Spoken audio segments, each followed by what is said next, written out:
the Elektron Model Cycles is actually fairly well set up for lo-fi hip-hop, at least fairly electronified lo-fi hip-hop. It's not going to necessarily be as organic as some people would like, but if you accept that and say, okay, this is going to be very electronic-ish lo-fi hip-hop, it's got the drum design, the chord engine that can sound a lot like electric pianos or organs, and the ability to record in unquantized patterns. So today I figured I would actually take advantage of all that stuff and make some proper lo-fi hip-hop using the Model Cycles. So without any further ado, let's jump into the device. So first of all, let's play a longer version of the beat that you heard in the intro.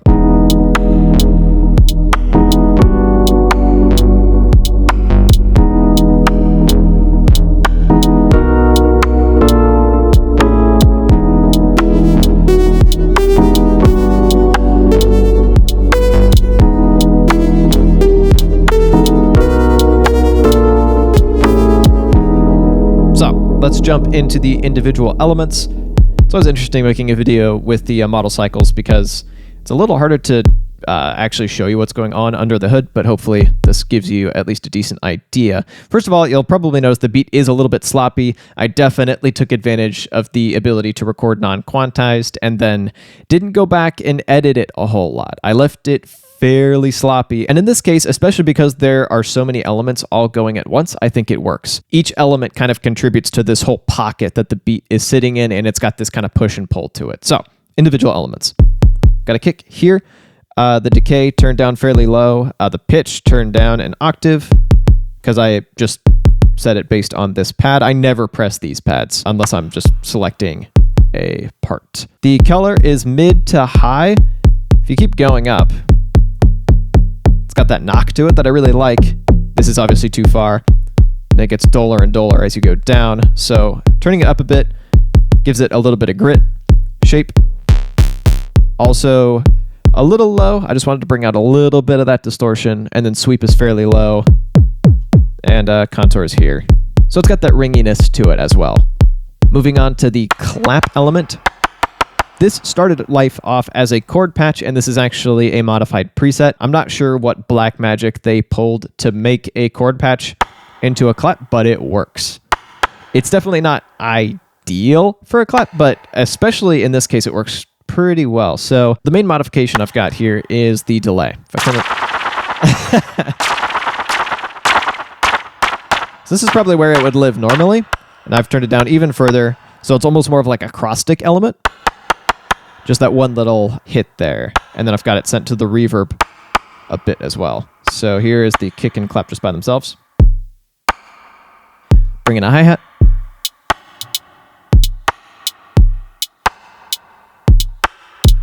Super simple. You notice that little stutter there. That was a little recording error that I just decided to leave in because it sounded cool. Just a very short little hi-hat bit. Try not to take up too much space in the frequency spectrum. Not trying to stick out too much.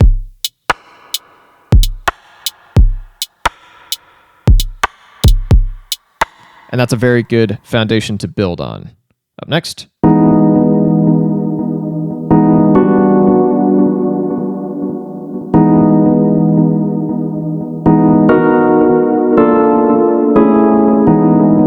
This chord engine absolutely has a very distinctive sound, but within that distinctive sound, it's surprisingly versatile and surprisingly lush. It really worked well for this style of music. So here's what I've got going on. First of all, decay turned up a bit, color turned to 95. That's just the chord inversion. That just happened to work for this. For shape, I've got the set to major sevenths in true lo-fi hip-hop fashion. Chord sweep. This is what really controls kind of that timbre. Let me undo it. Got that kind of electric piano vibe going on. And for LFO, I've got the pitch modulated ever so slightly, creating that little tape warble.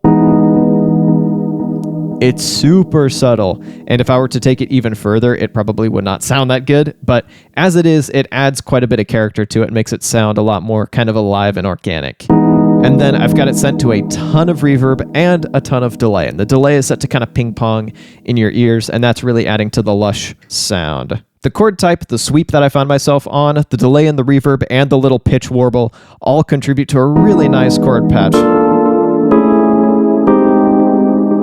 I always find myself writing weird melodies when working with this kind of weird keyboard thing, especially because I'm working with the chord engine and just kind of trying stuff out by ear, seeing what works. And so I always end up on these kind of interesting chromatic sequences, which is fun. Bit of a different way for me to work. Moving on to the bass. This dude's monstrous. So this is just the synth engine. So this is around 3-ish. Shape, not turned all the way down, it's turned around to 40. If you turn it all the way down, you basically get a sine wave. If you turn it all the way up, you get into some pretty like messy territory. So you've got a nice mix of this. It's got that nice sub to it, but at the same time, it's still got some pretty defined attack. And then the sweep also adds to that attack, making it a bit more of a pluck. And then contour controls kind of how long that attack is, and when the bass kind of clamps down on itself. And so you've got that nice defined attack, and then this really low sustain and release.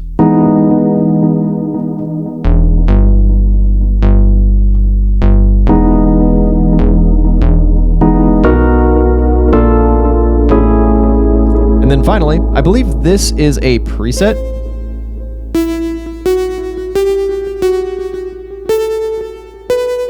I've sent it to the delay as well. Not a whole lot of reverb on it. And then the contour is being modulated a bit. That's where that kind of shimmer comes from.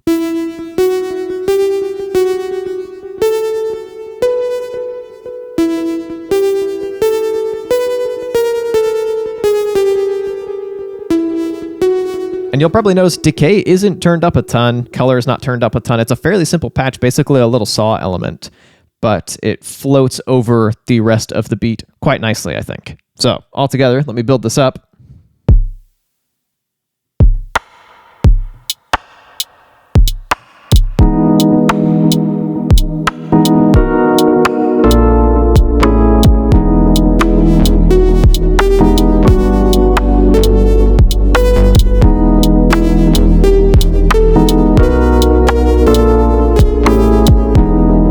And that does it for that beat. Pretty simple, but hopefully pretty effective and a bit different for me in terms of my approach to this device. That is it for today. Thank you so much for watching. If you'd like to see more Model Cycles beat making, you can click or tap up over here. And if you'd like to see more lo-fi hip-hop beat making, you can click or tap down over here. Once again, thank you so much for watching, and I'll be back with a new video in a little bit.